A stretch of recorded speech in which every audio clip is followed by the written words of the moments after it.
Beckles starting already on our Great American panel. Former Deputy Assistant Secretary of State, Fox News contributor, USA Today columnist, co-host. By the way, I am very fond of the show, The Five, every afternoon here on Fox. He is a radio host and a columnist for FoxNews.com and blogs at The Cowboy Libertarian. Patrick Doranson is with us, and she, a fellow with Project 21, Fox News contributor. Deneen Borelli is back. Good to see you. Tax the rich, tax the rich, tax the rich. Obama from today. These would be among the biggest cuts in spending in our history, but they've got to be part of a larger plan that's balanced. A plan that asks the most fortunate among us to pay their fair share just like everybody else. I will veto any bill that changes benefits for those who rely on Medicare but does not raise serious revenues by asking the wealthiest Americans or biggest corporations to pay their fair share. Deneen. Sorry. Sean. All right. Look, 10% pay 70% of the bill, half don't pay anything. Fair share, fair share. He's got us $4 trillion in new debt. He's going to kill the economy if that ever became. No, he is killing the economy, and this is class warfare, and his policies have failed. That is obvious as well. So what he's doing is pitting one class of Americans against another, and that is not solving the problem. How does this help him with the middle ground that he's losing in the country in the polls? I don't think it's going to help him one bit. I'll tell you, Sean, it reminds me of what Russell Long used to say. You know, don't tax you, don't tax me. Tax that fella behind the tree. We're always looking for somebody else to put the money in to fund this government. I think the American people are going to see this for what it is. And quite frankly, the hardworking people out there that I talk to on my radio show, they know in the end that they're going to be the ones who are going to be paying these bills.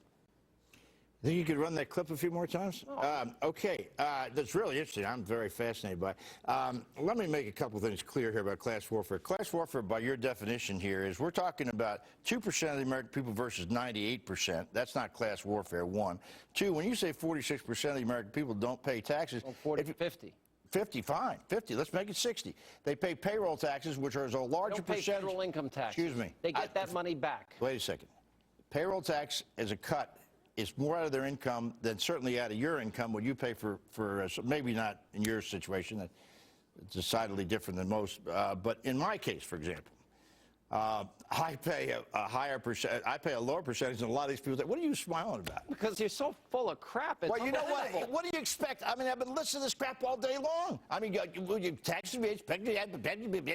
Look, at some point, they got to have stop having a free ride. Listen, how much is enough? I'm for a flat tax. I happen to be for a flat tax. How much is enough of people's income? How much can any American know in a free society that they can keep? I think it ought to be 25% can go to the government, and we ought to be able to keep 75%. We need more skin in the game. As you said, there are over, what, 45% of Americans that are not paying federal income taxes. So a flat tax, for example, would cover all of the bases. You ever get a job from a poor person, Beckel? No, I've never had a job, so I really don't know. No, I worked at the Peace Corps. That was a poor job. Listen. You never got a job from a poor person. All right, listen, I mowed lawns of people, you know, like your house, for example. It would take a long time to mow it. But look, the point is this. You keep talking about this class war. Nobody has done better in this country the last 30 years than rich people.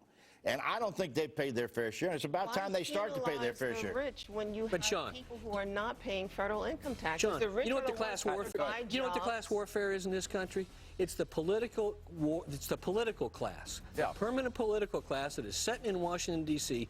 That's the warfare. They're the ones who've been waging war on the American people by messing things up, overspending for at least 50 years. You're right. He's touching it. The anger has shifted in this country. You bet. And all the promises of Obama and all their reckless spending, people now, they're not getting mad at the oil companies. They get mad at Obama. They're getting mad at the Democrats for misappropriating funds. So Okay, the most important question, though, for this period, where do I get a hat like that? I can get you. I gotta okay, go. good. We'll take a I'm break. the guy who makes mine. Fine. For the Great American Panel coming up right after the break. All right, we continue now with our Great American Panel. Look, the president poll came out today. He has the lowest number of liberal support in his presidency, now only 68%, 39% approval rate with the American people. Emmanuel Cleaver said, quote, if Bill Clinton had been in the White House and had failed to address this problem, we'd be marching on the White House. There's a less volatile reaction in the CBC because nobody wants to do anything that would empower the people who hate the president. James Carville, You've got Mark Penn. You've got Senate Democrats saying no to Obama's so-called jobs bill. It seems like defections are en masse among the Democratic Party. What's happening? And instead of them arguing what's not working, now they're going to play the race card, because that is a racist comment as far as I'm concerned. If that was a white conservative in the White House, or Democrat, they're even saying Bill Clinton. Absolutely. So they would be screaming racism because they're doing policies that are harming black Americans, harming all Americans. Why didn't the president, when the Congressman Andre Carson, why did silence, when he right? when he said that you know, Tea Party members want black people hanging from trees in America? Why didn't the president come out and say, stop it? Instead, his answer was, we're not going to be the speech police. That is a good question. Why didn't he? Well, you didn't hear anything from Jesse Jackson, Al Sharpton, not that you would, but you didn't hear anything from the other Congressional Black Caucus members either. Only Representative West. That was it. But for Obama to not make a comment about it, I think he should have said something. Missed opportunity, right? Yes. Absolutely, it's a missed opportunity. But you know something? That speech he gave today, that campaign speech from the Rose Garden, I think that's going to soothe a lot of ruffled feathers in the liberal wing of the Democratic Party. Yeah, wait a minute. I think you're right. I think this was a speech to get back the base, which has been abandoning him, but it doesn't do anything to help him with independence. You know, that's an amazing analysis on your guys' part, because that's exactly right. I mean, what the speech was, you think that he thinks for a minute he's going to get anything through this Congress? No. No.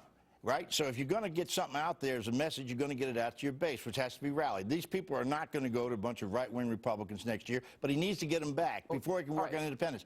And the other thing I would say... thinking calmly and rationally. Let me ask you this question. Serious question. Why I'm speaking calmly and rationally? No, serious well, good. question. Welcome into the arena. Serious question. All right.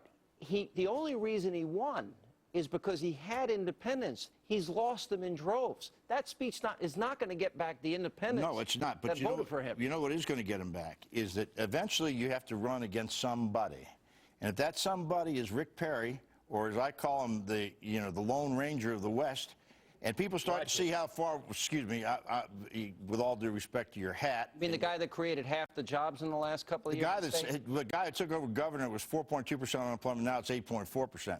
But leaving that aside, the guy is so right-wing that it's going to drive independence back to Obama. I'm telling you right now, I'll wager you $5,000. We already have a $5,000 bet. We do. Let's have another $5,000 bet. All right. Okay. Deneen. There's a lot of concern that's going on in the White House. Obama's policies are killing our economy. Our unemployment is through the roof. In the black community, what about his energy policy? It's a regressive policy. It's harming those he claims that he wants to help. The Congress he has a war on fossil fuels. But and John, he's got the EPA that is pushing his agenda for higher electricity prices. Right, left, whatever. You know what we got a problem in this country? Everybody talks about the economic crisis. We've got a confidence crisis. In 2000, well, yeah, it's a malaise. In 2008, Obama ran on hope and change. That's a nice slogan. Didn't he seem depressed today? He seemed like the wind was out of his sails. He seemed awful mad, but you know something? Hope and change is one thing, but faith and trust go with that. People don't have faith in the elected leaders, and they don't have any trust in the institutions that are supposed to make this country run. Particularly the Congress of the United States, and particularly the Republicans. I'll tell you, get an elected Republican president, Republican Senate, and Salmon XLs are going to plummet in America. They are the most boring, unimaginative, right-wing people I've ever seen, and they have nothing to offer. You keep talking about plans. What plans has Obama done to hurt the economy? Wait a second, Bob. The president today was talking about he's going to cut $4 trillion.